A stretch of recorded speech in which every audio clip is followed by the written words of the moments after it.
What the city is talking about. The news that impacts you.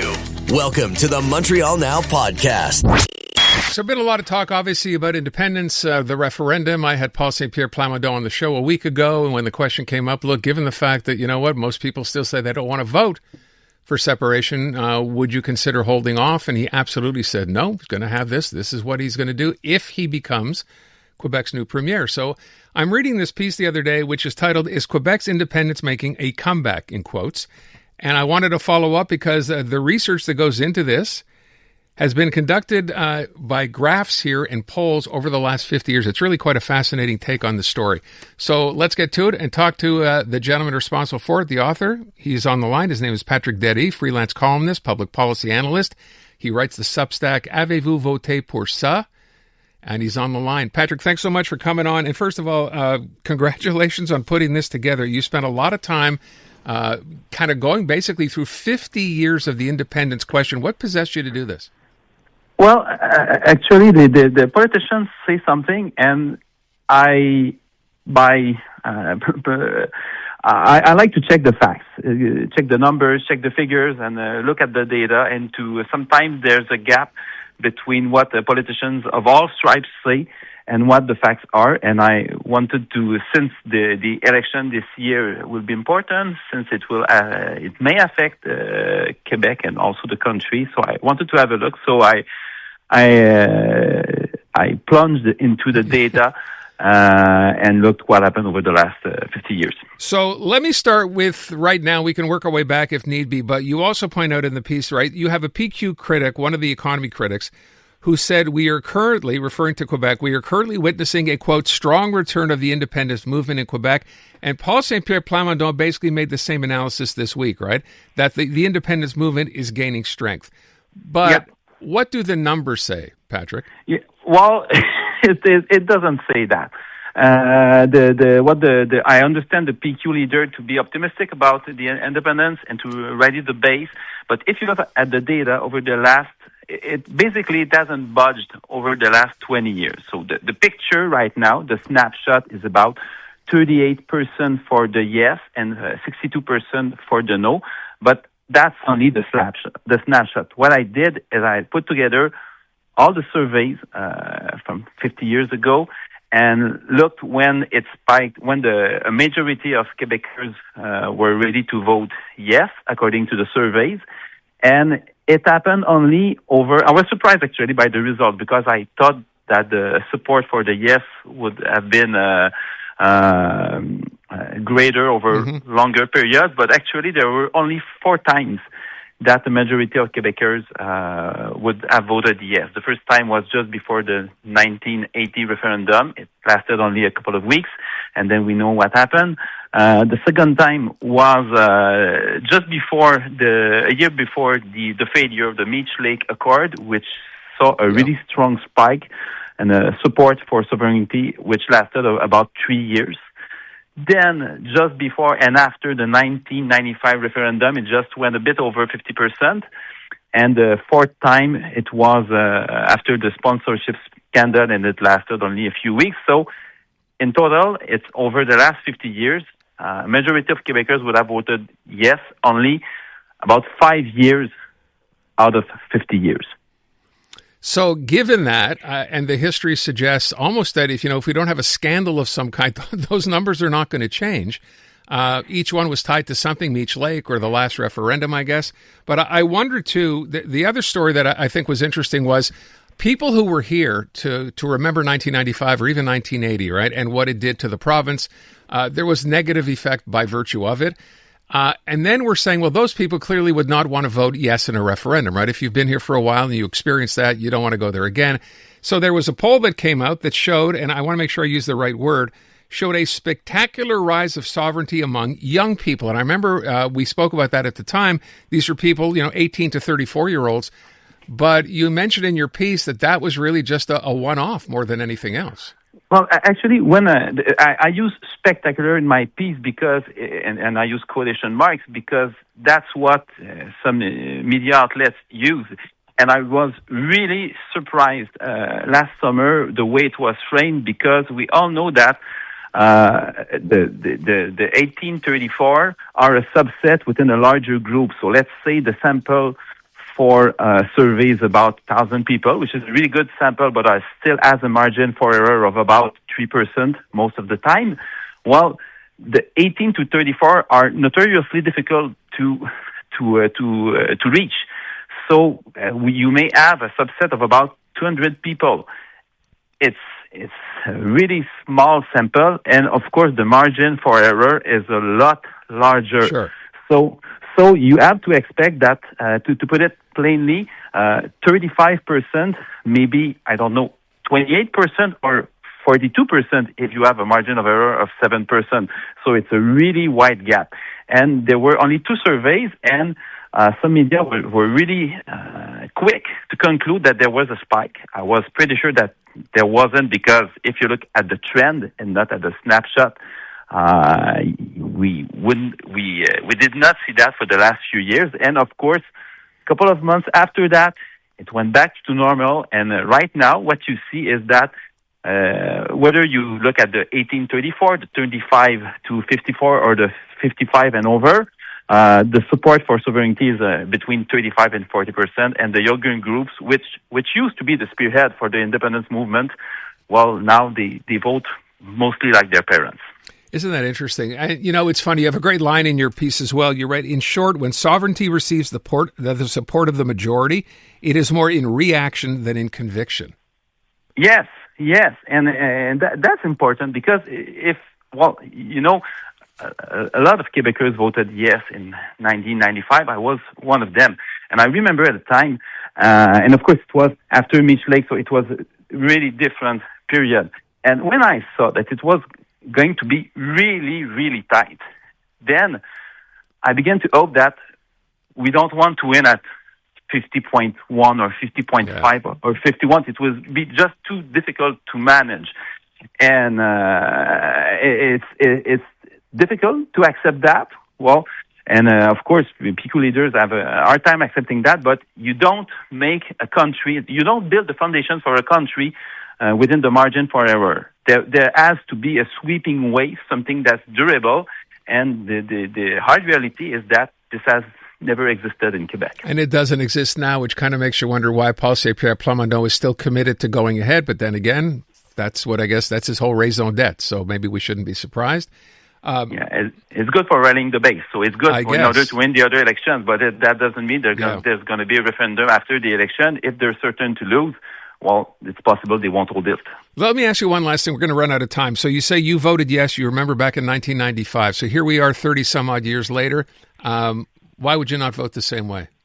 Well, do you have more time?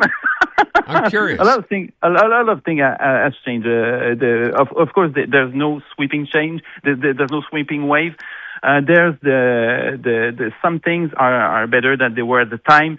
Also, there's a really large cost in monetary terms.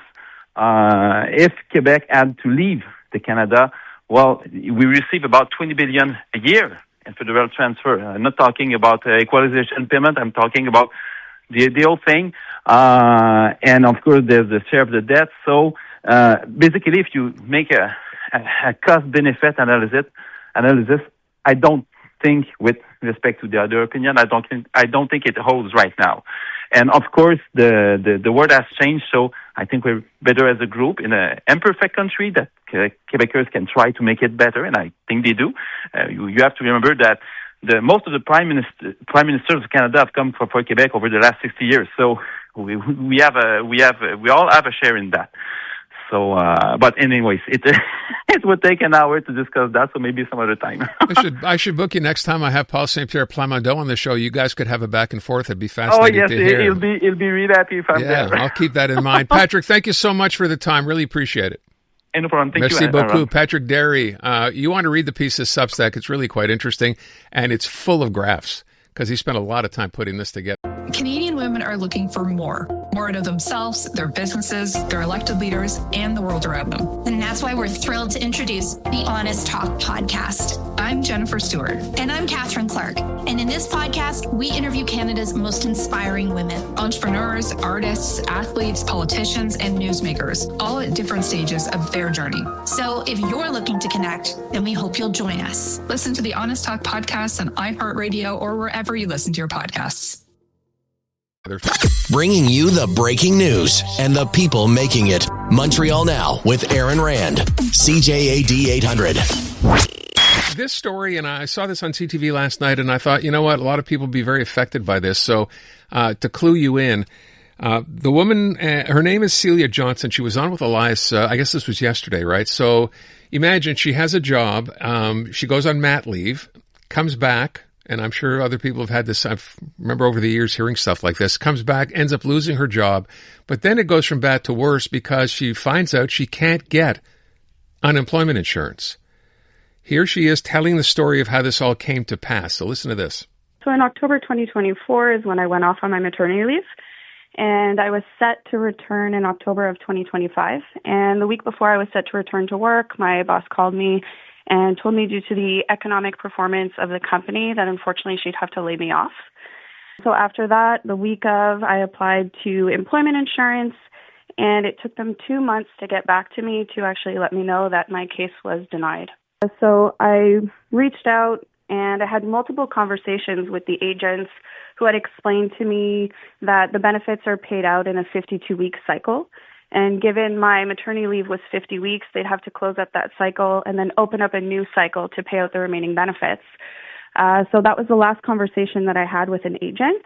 And so I was under the understanding that it would work out and that my benefits would be paid out. But then a few days later in my portal, I just received a message saying insufficient hours, claim denied. So it was quite surprising. So I called the agent, and I was really disappointed because he was quite robotic. He was just repeating to me, go to this URL, get the appeal form, submit it to Service Canada. That's all we can do. I actually just heard back last week for my EI appeal. So the agent called me, explained to me that they're going to be maintaining the decision of me not receiving my benefits. But he did inform me, he's had to make these calls a lot more often than he likes. He doesn't agree with it. And he basically told me at this point, you need to work on getting the law changed. So I've been in contact with Mouvement Action Chômage. I really want to support their movement. They've been fighting for this since 2018, and I'm definitely not giving up. Mouvement Action Chômage. By the way, I will point out, what is it, Mouvement Action Chômage? I'm not sure what that organization does, but obviously, and I think by, what she just said, there are other people who find themselves in this situation. This is not unique to her. It's a tough thing to have happen to you. The question then becomes, so what do you do?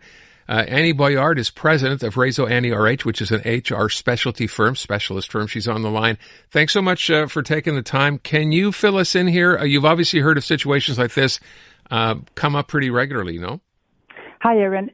Yes, I've heard of this before.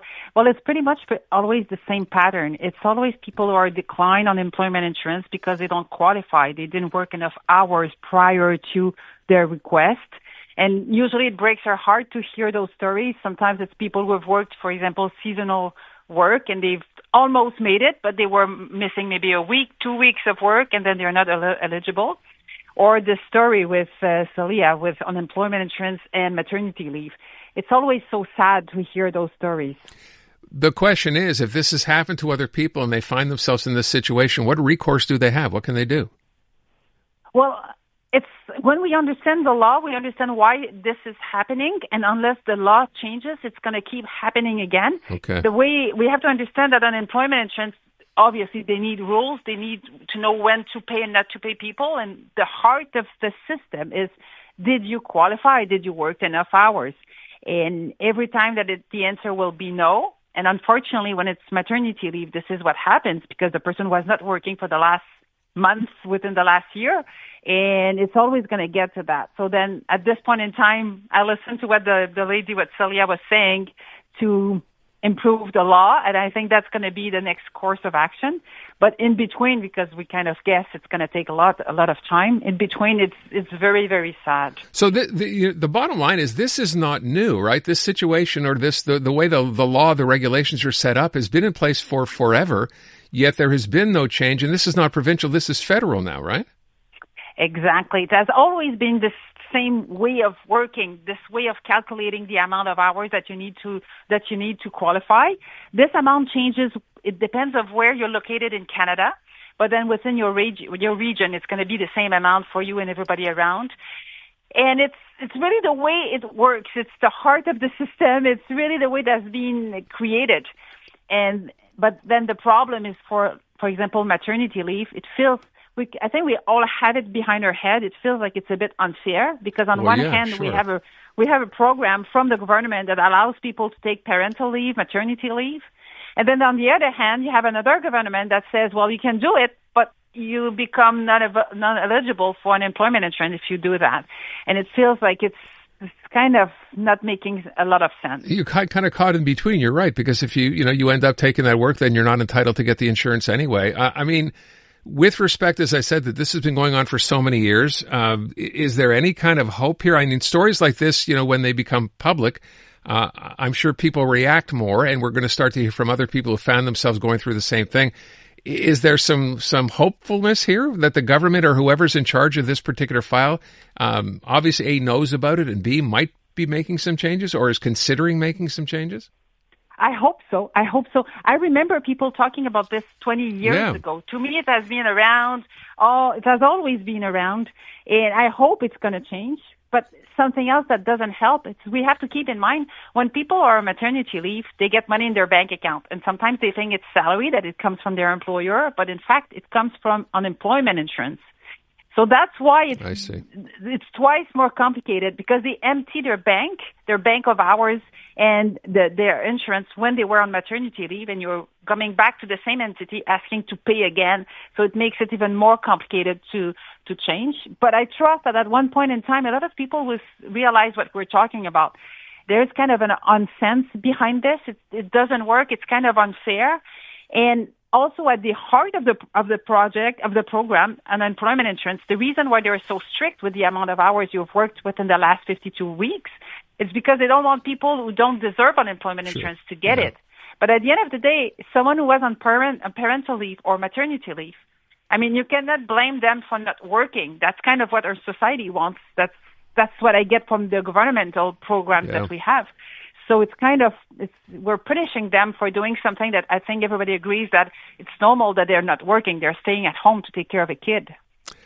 Caught in between is really what this comes down to, right? It's really a shame that this happens. It's even worse that this has been going on for as long as it has, and yet we're talking about it now. As you said, you've been dealing with this for 20 years. So I don't know. I wish her the best. I know she's been talking to people on a Facebook group, and other people have weighed in who are going through the same thing. Let's hope there's some kind of solution coming up sooner rather than later. Annie, thanks so much for the time. Really appreciate it. Pleasure, Aaron. Have a good afternoon. You too. Annie Boilard over at Reseau Annie RH. There is no answer here, right? And the point, I guess, as she said, is the money that you get while you're on mat leave is not your employer's money. It's coming, like part of it anyway, from that unemployment insurance fund. It's kind of like you're damned if you do and damned if you don't. There's got to be a better way. I'm Luke Wilson. Join me each week for Film Never Lies. Since retiring from the NFL, I've had a lot on my mind, and now I've got my own show. So if you're tired of lazy takes, if you want honest conversations, join us each week. Film Never Lies, available on all TSN platforms and the iHeartRadio app. The very latest news, reported and discussed. Welcome back to Montreal Now on CJAD 800. So I think we all remember back, it seems like so long ago, and maybe back in November, it's a couple of months ago anyway, you may remember Mauro Risky, initially suspended from caucus in the Liberal Party, provincially stripped of her duties, and then a couple of weeks later, December 2nd, after that suspension, officially expelled for what they cited was a lack of loyalty, and this all had to do with someone in her entourage, her chief of staff, who she let go, and then Pablo Rodriguez, who was going to be the leader. It's a long story. We don't have to go through it. I'm sure most of you remember it. But the part of the story that struck me as odd is, first of all, we did not hear from Mauro Risky, and still officially I don't think have heard from Mauro Risky, but we didn't hear from Greg Kelley. Greg Kelley, an M&A, he's been on the show many times, and it went just quiet all around. And I think a lot of us were trying to understand what was going on and why we weren't here for Greg Kelley. And yes, obviously, when you're married to someone else in politics and they're going through something like this, you can understand that to a point. Well, I'm happy to say that Greg Kelley, M&A from the West Island, Jacques-Cartier writing, is on the line with us now. Greg, thank you so much for coming on. I really appreciate it. No problem, Aaron. I'm happy to be on the air with you. So I don't even really know where to begin, but maybe the first thing I want to ask is, how are you doing? So, I'll be, upfront with your listeners. Throughout most of my life, I've had, ups and downs with my mental health. I'm not asking for anyone to, have tons of pity for me. I have a lot of things in my life to be blessed for and be fortunate for, but this is something that I've just dealt with since I was, in university. Anxiety, depression comes back and goes. So, of course, when I was faced with this, situation that sort of came out of nowhere and just living through that turbulent storm, it was really tough. And I knew I had to go in and check with, a psychologist that I have and my family doctor, because I just felt like I was not feeling well anymore in that sense. But after lots of years where I've had to deal with this, I've sort of come to learn how to manage it, and, do sort of the wellness checks to make sure that I can get my health back to where it needs to be. And so again, that's one of the things I wanted to pass a message for anyone out there, whoever feels like they're in a moment where they need to go consult and talk to somebody. The answer is yes, you do. And there's nothing wrong with that either, particularly to men who don't like to talk about this subject. So, but just, back to your question, I'm doing better. And of course, we're not out of the storm yet. There's still a lawsuit against my wife and my family, and a lot of work in front of us as a Liberal Party. So that's kind of where I'm at in my life, Aaron. I'm very grateful to have lots of blessings, but at the same time, our health can be pretty fragile, and it's something that I just will always, probably for the rest of my life, have to keep an eye on, and that's just the way it is. Well, I'm sure a lot of people appreciate your honesty. I think for a lot of people that means a great deal. For other people going through something like this now, I can't imagine in your particular case, you mentioned just now about your family, and then you mentioned about your job. Your job is as a Liberal M&A. Mm-hmm. To have to live both of those things right now at the same time with someone who, for a lot of people may have been the person within this Liberal Party who I thought perhaps might be, I don't want to use the word favorite, but one of the more respected people in that party. And then to have that kind of, taken away from you, not an easy thing for, obviously, Marwa to go through, and clearly not an easy thing for you to go through. How difficult was it to square that circle? I mean, for sure. And, Marwa is a very popular figure in Quebec. She's very well known. And to see what she was going through, and she's a tough cookie, and, she got right into her mode of, well, she has to go speak to lawyers, and, she has to figure that side out. And then, of course, everyone, kind of saw the following, what preceded, came after that. Yeah. Of course, there was a lot of other stories and elements that came out, learning that she kind of got thrown out of the party on radio. Literally, she heard that, and, I saw it on the television. Things like that are extremely hard to digest and to take in. So it was hard, but, my priority was just family at that point in time. Of course, make sure to take care of myself. Like, it's hard. How do we manage all this stress and this chaos that's going on? But at the same time, we have two little boys at home, and anyone out there who's a parent with little kids, they know that they feed off the energy of their parents. So you're doing your best to almost try and hide what you're feeling and your emotions to, take care of them, but they know that we weren't necessarily doing well in that point, that we were in the middle of a stressful storm. So that was all tough, but at the same time, Aaron, we had so much love and support from, family and friends, but also from the community. I mean, we would go out and go to the Metro, go grocery store. I did a little food drive at Victor Rose Cafe just before Christmas, and the people just came and said, Greg, we support you guys. We're in your corner, and we believe in you guys. And Marwa is a person of integrity, and she's very ethical. So easy to stand and be in her corner, but for sure some difficult moments as we're going through this storm. And every day it's in the media, it's in the newspapers. It's not something that's enjoyable. It's not a fun side of politics. And I don't really wish it upon anyone. Did you try to avoid seeing this on TV or reading it in newspapers? I mean, at some point, was it just too much? pretty hard to turn it off because you also kind of, you needed to know what was going on as well. So it was pretty hard to completely tune it out. I'll put it that way. But I did also do my best not to read the news as much as I could, or social media, whatever it is. But it was pretty much impossible to avoid. Can I go back to something I think you said a minute or so ago, which is you found out about this, about Marois, and she found out through the media? You weren't even told? The party did not let you know this first? When she was actually excluded from caucus, not told beforehand, and we saw that, I learned about it on the television, the radio. Wow. So that was, again, pretty tough, but, on my end, definitely, I'm ready to turn the page, Aaron, and I know everyone out there listening they've heard a lot about this story, and there's another thing I heard too is that, Greg, we want you to get back to work. We're worried about the rise of the PQ. We're worried about, we got to beat off the CAC, make sure that they're defeated in the next election. So that also kept me in, perspective too, is that the community was really saying, Greg, you're doing a good job, keep going at it. We understand you're going through a difficult time. And sometimes in politics, there's just rough moments like this that are, you kind of, you don't ever expect it, but when it happens, you just try to ride out the storm as best as you humanly possibly can. Did you have to have that conversation with Marois at some point? So here is someone who's been shunned by the party. You're still sitting as a Liberal MNA. I think I heard us, on Jason's newscast mention that there was a part, I guess, in all of this where you thought maybe I should quit. Did you guys have that discussion together? And what did Marois say to you about, going back or not?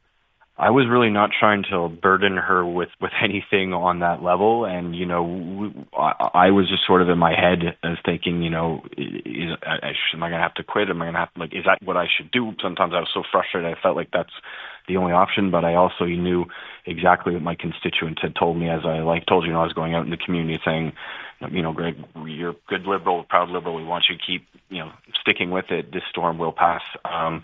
We didn't, in that moment, we were sort of never really thought too much. We were just more in the mode of how do we get through this cycle here? What's going to happen? And then, it all resolved. I don't want to use the word resolved itself, but ended in a certain sense when the former leader of the Liberal Party, Pablo Rodriguez, decided to step down. And then it sort of responded to some of my questions, but I also thought there was a possibility I would have to come back with all this. So a lot of uncertainty in that time. I think that was the biggest thing, is that you didn't really know how anything was going to end up. And we had discussions at home, but mostly I was just letting Marois focusing.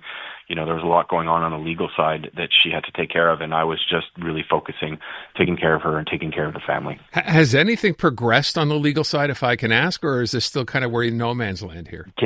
I can't really speak about any of that, lawsuit before family investigation, so it's best I just don't comment on that, on that at this point in time. Can I ask as well, for people who don't know, your dad, of course, a provincial politician as well, did you speak to him? Did you confide in him? What did he tell you? I mean, if anything, it was more when I would go see my dad. He said, do you want to talk about anything other than politics, and how are the Habs doing? So we actually spoke more about that than anything. I had a great visit from my Uncle David, who was from Toronto, and he came here down to visit from friends, a little work.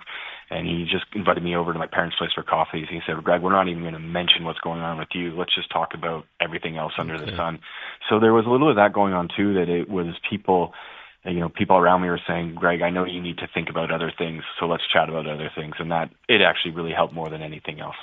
I guess just the last thing I'll ask is with respect to what's gone on with the party. So, yes, Pablo is gone. There's a new leader in Charles Milliard. We'll assume he's going to be the new leader.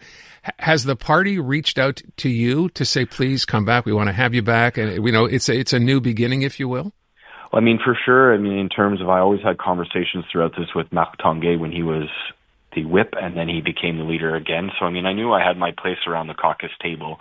I had taken a professional pause, stop from work, just to take care of my mental health and all that. And I communicated that with the team and the ethics commissioner. So there was, I was off work for, the end of November and a bit of December. I always knew that there was a place for me around the caucus table.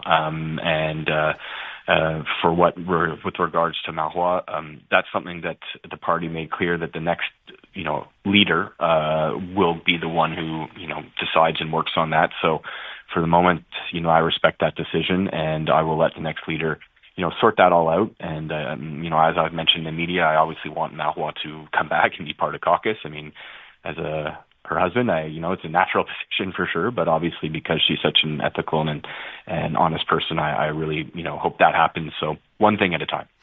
I would just simply ask, you're ready now for the fight? There's a provincial election coming up in October. You're back. You're raring to go. Is that fair to say? It's definitely fair to say. I do my best, Aaron. As I live in my riding. I see people wherever I go, and they keep telling me about this, the state of the healthcare system. There are struggles with the cost of living, access to housing. I mean, we all know the list, but it still is really front and center, particularly the healthcare file. People are extremely worried after Bill 2. What impacts have we left to the system? What's left of the public system?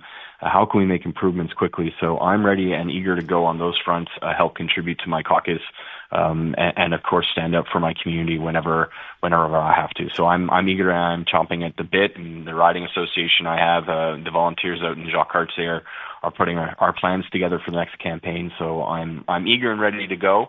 And I know we have a lot of work in front of us. Listen, I can't thank you enough for coming on. I know it's not easy to talk about stuff like, we did at the beginning. I'm glad you are feeling better. I'm glad you're encouraged about going back, and that fighting spirit is still there. So, good on you, I guess we can say, and I wish you nothing but the best. And look, the truth of the matter is I've spoken to Marwa. She's been on the show many times.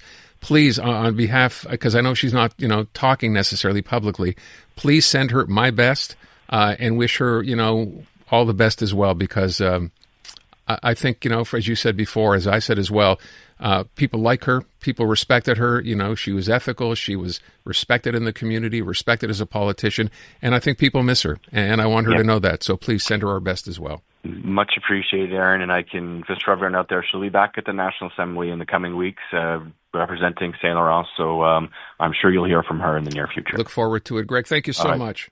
No problem. Take good care. Greg Kelley, M&A. There you go. That's what he's been through for the past little while with his wife, Marwa Risky. Because you don't want to miss a thing. Montreal Now on CJAD 800. Richard Crouse is, of course, our film critic, host of Last Call with Richard Crouse. And rather than going right into the films that you'll be able to see this weekend in theaters, Richard, we want to start with the really sad news that we learned just maybe an hour or two ago, the passing of a great Canadian actress, Catherine O'Hara. This is shocking and sad, and I just found out when everybody else did, and was immediately on television talking about Catherine O'Hara. And I just started thinking about when I first really discovered who she was on SCTV, like a lot of us did. And I remember the characters, Lucille Ball and Katharine Hepburn and Brooke Shields and Meryl Streep, all those things that she could do. And, she's always brought such humanity to all the characters. They were all over the top. They were all kind of wild and woolly characterizations, but there was just something different about the way that she approached a character. And Kevin Nealon said, that watching her changed the way that a lot of us understood comedy and how to do comedy. And I wonder, when people have been asking me all afternoon since this happened, what will be her legacy? That's the question everyone asks. And I think, there's 5 decades of laughter and some wonderful movies that people watch every year, the Home Alone movies, Beetlejuice, SCTV, it goes on and on and on. I mean, it's an incredible body of work.